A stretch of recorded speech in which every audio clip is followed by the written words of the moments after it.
What's up, guys? Welcome back to the Sunday Drive. Today we have a really exciting update for you on what's happening with the 2014 Silverado.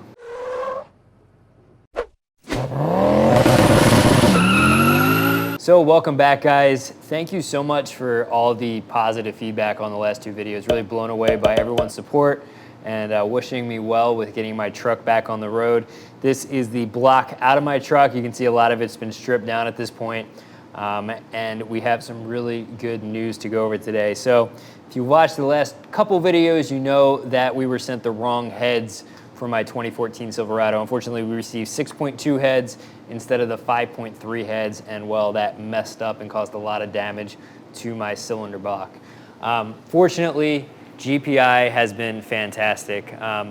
They've been a huge help throughout this entire process. I did purchase everything from them originally. This wasn't sponsored or anything like that. I had just received a lot of good feedback about them from several friends that had worked with them and reading some reviews online. And I can say the reviews are well-founded. So they were helping me throughout the entire process, trying to figure out what was going on over the course of the past year as I was working on and off the truck.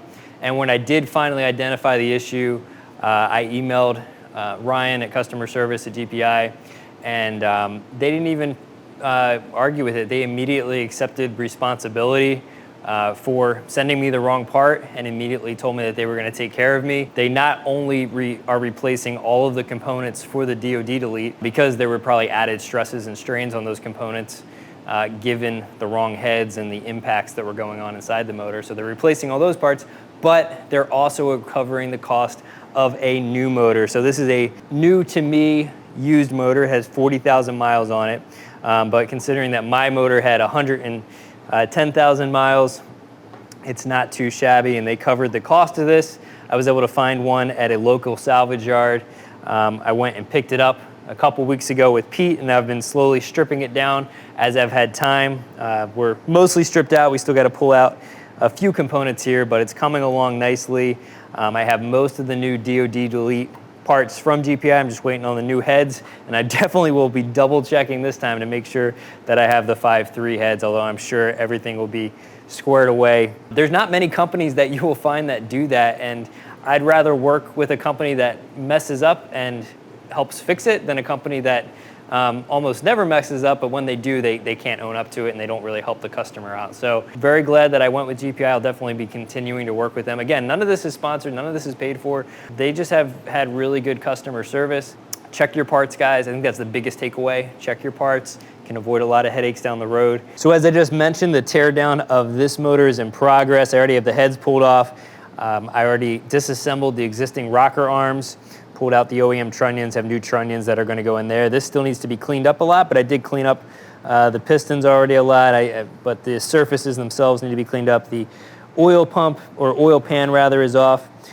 This time, I did listen to a few of you guys. I'm learning along with you guys with a lot of these videos, and I did decide to get the oil pump standoff, so we're going to use these. We actually have to modify this a little bit to work over on the other side, and we're going to have a video on that. But these are about a third or a quarter of what the OEM part or tool costs. So we're going to show you guys how to modify these in a separate video so that you can get these a lot cheaper. These were about 40 bucks for the pairs as opposed to being well over 100. But we're in process of tearing this apart. As I said, the heads are on their way and super pumped to get this motor back together and in the vehicle. We're going to be doing a further update, kind of a lessons learned, things that we would do a little bit differently the next time doing a DoD delete. You can see Pete's vet is over here behind me, and at some point in the future we're going to be doing a DoD delete, probably the same upgrades that we did on my truck. You can see a lot of the parts that are out of my truck right now. As I mentioned, we're gonna make a quick video on these so that you guys can find a cheaper alternative to the OEM tool. And we did find a puller that works. We're gonna make a video on this. There is a slight modification you need to do to it to get it to work, but it works well and it's pretty inexpensive. So we're gonna have a video showing you how to do that. So a lot of tips and tricks coming. Still learning how to best do the DoD delete for sure. And we keep getting better at this. I guess this is my second time doing it now.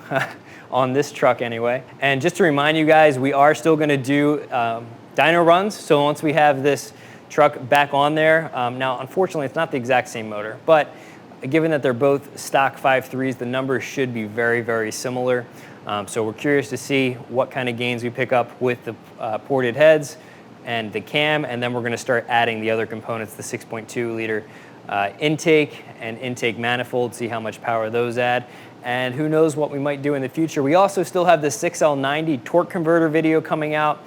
And then at some point, probably next summer, I do want to change out that drive shaft so we can get rid of that limiter, which is somewhere around 95 to 104, somewhere in that range. Your power gets cut off depending on the model.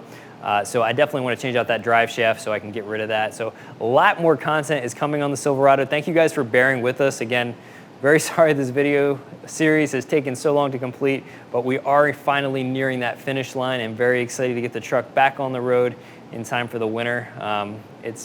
We're back in November, and I think we started right after Thanksgiving last year, so it's been almost, this is our 1-year anniversary video. And we definitely will have another DoD Delete on Pete's Vet sometime in the next few years, so that should be fun as well. I hope you continue to enjoy the channel. We really appreciate all your support. We wouldn't be here without you guys, so thank you so much, and we'll see you here next time.